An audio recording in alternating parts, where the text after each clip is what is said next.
ایک دفعہ کا ذکر ہے، ایک گھنے جنگل میں ایک چھوٹا سا چوہا رہتا تھا۔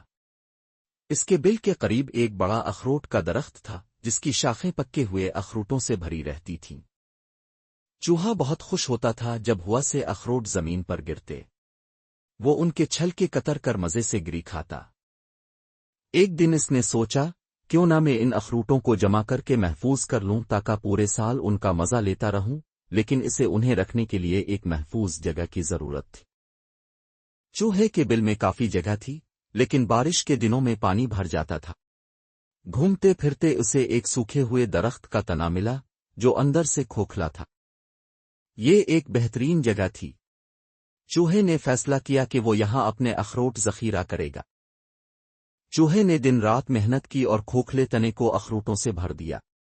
اب وہ مطمئن تھا اور روز اپنے خزانے کا جائزہ لینے جاتا، ایک دو اخروٹ کھاتا اور خوش رہتا۔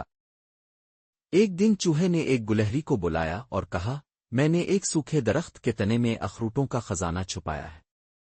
یہ ایک راز ہے اور میں صرف تمہیں بتا رہا ہوں۔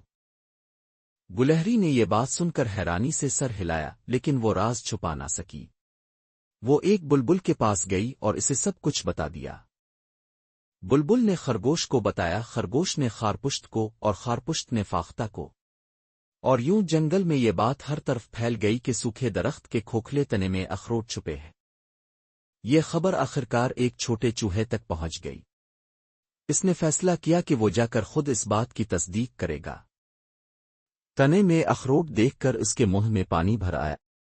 اس نے فوری طور پر انہیں اپنے بل میں لے جانے کا ارادہ کیا۔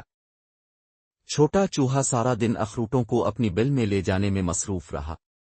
آخرکار اس نے پورا ذخیرہ منتقل کر لیا۔ اسی شام گلہری، بلبل، خرگوش، خارپشت اور فاختہ بڑے چوہے کے بل میں جمع ہوئے۔ سب نے اسے بتایا کہ انہوں نے اخروٹوں کے ذخیرے کا راز سن رکھا ہے۔ بڑا چوہا حیران ہوا اور سب کو اپنے ذخیرے کا جائزہ لینے کے لیے سوکھے درخت کے پاس لے گیا۔ لیکن جب انہوں نے دیکھا تو تنے میں کچھ بھی نہیں تھا، اخروٹ غائب تھے۔ بڑے چوہے کو بہت افسوس ہوا۔ اس نے سوچا، اگر میں اپنا راز کسی کو نہ بتاتا تو میرا خزانہ محفوظ رہتا۔ دوسری طرف چھوٹا چوہا اپنے بل میں خوشی خوشی اخروٹ کھا رہا تھا۔ اسے اب سردیوں کی کوئی فکر نہ تھی۔ اس کہانی سے ہمیں یہ سبق ملتا ہے کہ راز کو راز ہی رکھنا چاہیے۔